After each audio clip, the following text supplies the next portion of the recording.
Masechet Ktuvot, résumé du Daf Samech Dalet. La Gemara continue à traiter le cas d'une femme qui s'est rebellée sur son mari et que donc le Beth Din la renvoie, elle doit se divorcer et puis entre-temps il se peut que on attende un peu pour voir si vraiment elle change pas d'avis. Finalement, dit la Gemara, quand elle s'en va, elle prend son guet, elle s'en va sans rien, elle prend pas l'argent de sa Ktuva. Mais est-ce qu'elle peut garder ses propres habits ou même ça elle doit laisser? La Gemara ramène là-dessus une discussion. En fait, ça reste en question, en safek dans la Gemara. Et donc, dans le doute, dit la Gemara, on ne lui donne pas a priori, mais si elle a pris, on ne lui enlève pas. On ne lui retire pas ce qu'elle a pris.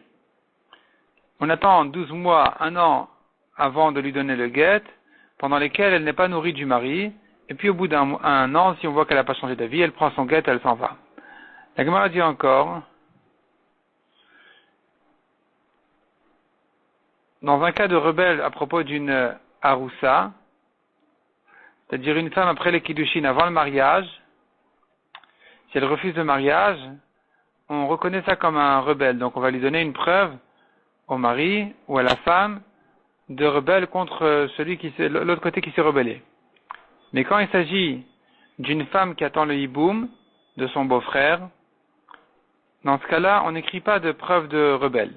La Gemara fait toute une recherche à comprendre pourquoi cette différence entre une shomeret yavam, donc une femme qui attend le hiboum, et une femme normale. Pourquoi dans un cas de hiboum on n'écrit pas de preuve de rebelle, alors qu'on a une braïta qui dit clairement que dans ce cas-là aussi on écrit une preuve de rebelle. La Gemara propose quelques réponses qui sont repoussées au début.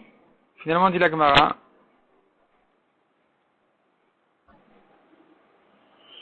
après un long développement, la Gemara dit que en réalité c'est une marloquette, ou plutôt c'est un changement d'époque.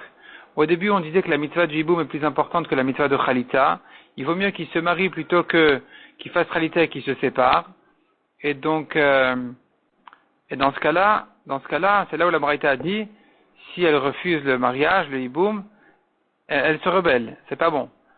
Et donc on va lui écrire à lui une preuve qu'elle s'est rebellée. Tandis que dans les générations suivantes, les Chachamim ont vu que les gens n'ont plus de bonnes intentions de mitzvah pendant le hiboum, et qui pensent plutôt à d'autres choses, au Yeterara ou à d'autres intérêts personnels plutôt qu'à la mitzvah.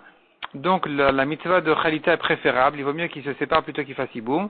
Dans ce cas-là, si la femme refuse le hiboum, on ne va pas lui écrire une preuve de rebelle, au contraire, on va laisser les choses comme ça, il vaut mieux effectivement que la Khalita se fasse plutôt que le hiboum. La Gemara ensuite traite ce qu'on a vu, les sommes d'argent qui ont été traitées dans la Mishnah, qui ont été citées dans la Mishnah dans le cas de rebelle. Si c'est elle qui s'est rebellée, elle perd chaque semaine 7 dinarim, ou bien 7 pièces de monnaie de tarpeikin par semaine. Si c'est lui qui s'est rebellé, eh bien il doit en ajouter 3 par semaine. Et la Gemara constate que quand la femme elle s'est rebellée, elle a perdu même pour le Shabbat. 7 dinarim, c'est 1 dinar par jour. Alors que lui, quand il s'est rebellé, c'est 3. La Gemara fait un calcul, à quoi ça correspond. Finalement, il se trouve que il lui ajoute que sur les jours de Chol, mais pas sur Shabbat, parce que la Gemara explique que quand elle perd, ça ne ressemble pas à être un salaire sur Shabbat. On ne dira pas qu'elle a travaillé Shabbat, qu'elle a gagné d'argent Shabbat. Mais quand lui, il a ajouté sur la Ktuva, on a l'impression qu'elle gagne de l'argent sur Shabbat, c'est pas bon.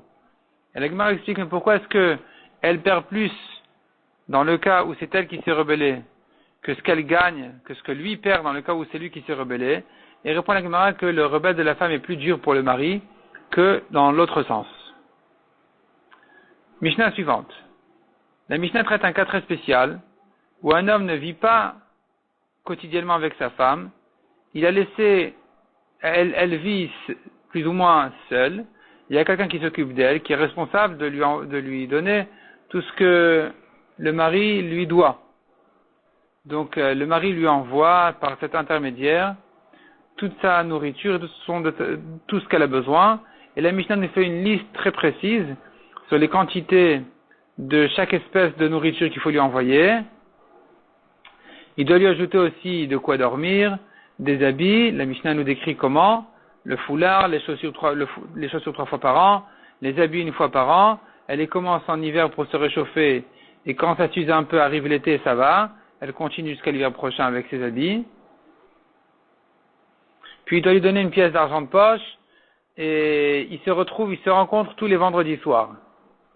Ils doivent se rencontrer tous les vendredis soirs pour manger ensemble. La Mishnah décrit aussi, donc s'il lui donne pas la pièce d'argent de poche, elle peut garder le surplus de son travail au-delà de ce qu'elle est engagée au mari. La Mishnah nous explique exactement quel est l'engagement de la femme vis-à-vis du mari au niveau du travail. Et la Mishnah ajoute encore une précision. Tout ce qui était cité ici ne concerne que le pauvre d'Israël. Mais un homme important, selon son importance, il doit lui ajouter. Encore une précision, si elle allait, elle travaille moins, elle mange plus. La Mishnah s'attarde un petit peu sur, la Gemara, s'attarde un petit peu sur ce qu'on a vu dans la Mishnah, que, en ce qui concerne les repas de la femme, il faut lui donner une quantité de 2 kabim de blé. La Gemara demande, mais comment tu rentres dans 2 kabim de blé? Le repas de la semaine. Sachant que dans la semaine, il y a 7 jours, donc ça fait 14 repas. Ajoute encore le 3e repas de Shabbat, ça fait 15 repas. Et comment tu rentres dans 2 kabim, 15 repas? La Gemara a fait un calcul à quoi correspondent 2 kabim. La Gemara ramène là-dessus une machloket. Soit, finalement, on arrive sur les 2 kabim à 8 repas, soit à 18 repas.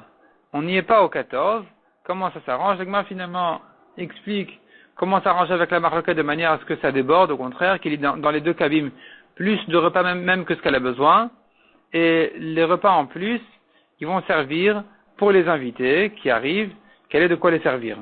Et donc avec ça, on peut comprendre ce que la Mishnah a dit qu'il faut lui donner 2 kabim, puisque selon cette nouvelle explication de la machloket, il se trouve que dans les 2 kabim, elle a largement les repas qu'il lui faut dans la semaine. En ce qui concerne l'orge, s'il ne lui donne pas de blé mais en orge, il faut doubler la quantité. Mais la Gemara précise, c'est que dans les régions de Édom, où l'orge était vraiment de mauvaise qualité, que c'est là-bas où il fallait doubler la quantité. Mais sinon, c'est pas la peine de la doubler. Il faut donner peut-être plus, mais pas le double.